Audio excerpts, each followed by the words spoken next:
Hello friends, welcome to Siddhavali education hub. आज हम examination paper में बीएड के फर्स्ट सेमेस्टर के सेकंड पेपर के बारे में चर्चा करेंगे। पेपर का नाम है कंटेम्पररी इंडिया एंड एजुकेशन, समकालीन भारत और शिक्षा। तो आइए इस पेपर पर हम चर्चा करते हैं। स्टूडेंट्स, बीएड के फर्स्ट सेमेस्टर का जो सेकंड पेपर है वो है कंटेम्पररी इंडिया एंड एजुकेशन। इसे हम हिंदी में समकालीन भारत और शिक्षा भी बोलते हैं। इसमें शिक्षा से संबंधित सारे प्रश्न आएंगे। जैसा कि आप सभी जानते हैं कि ये पेपर भी आपका 2 घंटे का होगा और मैक्सिमम मार्क्स इसके 70 हैं।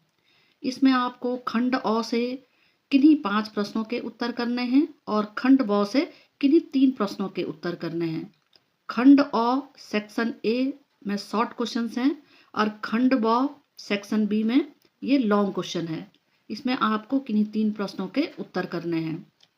खंड अ सेक्शन ए के जो प्रश्नों के उत्तर हैं उनको आपको 50 शब्दों में यानी कि 50 वर्ड्स में देना है।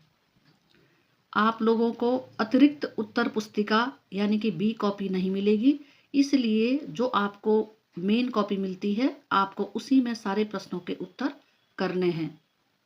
खंड अ सेक्शन ए, इसमें आपको किन्हीं 5 प्रश्नों के उत्तर देने हैं और इसमें आपको 7 प्रश्न दिए गए हैं। इनमें से जो नंबर 1 प्रश्न है वो है, शिक्षा से आप क्या समझते हैं? शिक्षा के विभिन्न कार्यों की संक्षेप में व्याख्या कीजिए। What do you understand by education? Briefly describe various functions of education. प्रश्न नंबर 2, शिक्षा के औपचारिक साधनों पर आलोचनात्मक टिप्पणी कीजिए। Critically comments upon the formal agencies of education. Number 3, Lord Macaulay के फिल्ट्रेशन सिद्धांत का संक्षिप्त रूप से वर्णन कीजिए। Discuss in brief the filtration theory of Lord Macaulay. प्रश्न नंबर 4, वुड के घोषणा पत्र 1854 की प्रमुख संस्तुतियां क्या थी? What were the major recommendations of Wood's Dispatch 1854? Number 5, सर्व शिक्षा अभियान क्या है? इसकी प्रमुख विशेषताओं का वर्णन कीजिए। What is सर्व शिक्षा अभियान? Describe the major characteristics. Question number 6, राष्ट्रीय एकता से क्या अभिप्राय है? राष्ट्रीय एकता की भावना के निर्माण में शिक्षक की भूमिका को स्पष्ट कीजिए। What do you understand by national integration? Clarify the role of a teacher in generating the spirit of national integration. Question number 7, शिक्षा का अधिकार पर संक्षिप्त टिप्पणी लिखिए। Write a short note on right to education. Students, इस तरह से आपको सेक्शन ए में 7 प्रश्नों में से 5 प्रश्नों के उत्तर देने हैं। खंड ब सेक्शन बी में आपको 5 प्रश्न दिए गए हैं जिनमें से आपको किन्हीं 3 प्रश्नों का उत्तर देना है और प्रत्येक प्रश्न के जो अंक हैं वो 15 नंबर हैं।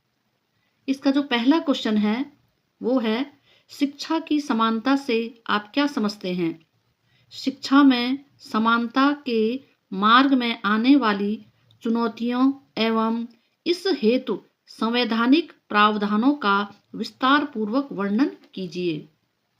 प्रश्न नंबर 2, कोठारी कमीशन 1964-66 की प्रमुख संस्तुतियां क्या थी?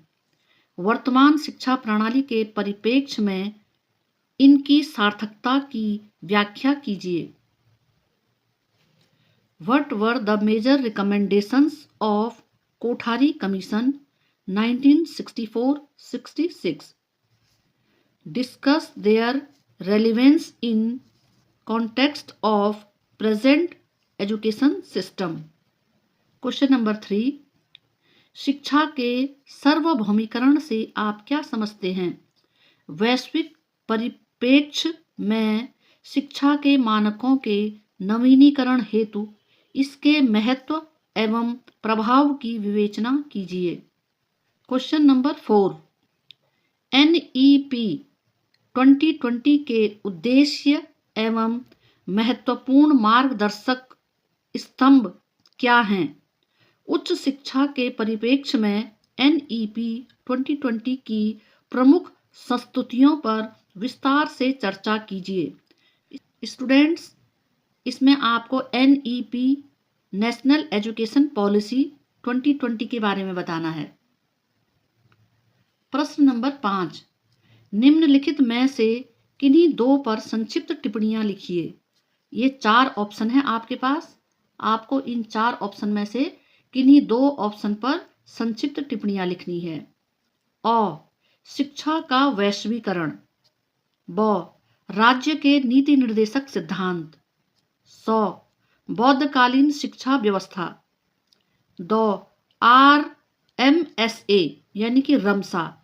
इनके बारे में जो भी आपके पास ऑप्शन आएंगे, उन ऑप्शंस में आपने किन्हीं 2 पर संक्षिप्त टिप्पणियां लिखनी है। Write short notes on any 2 of the following. A, globalisation of education.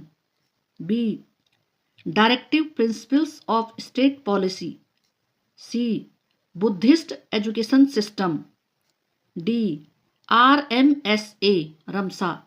Students, आपके पास इस तरह के जो है संक्षिप्त टिप्पणियां लिखने के लिए आएंगी और इन पर आपने संक्षिप्त टिप्पणियां लिखनी है।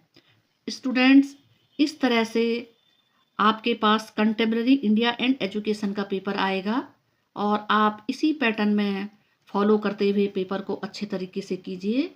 आप लोगों के लिए बेस्ट ऑफ लक। मिलते हैं नई वीडियो के साथ। Thank you.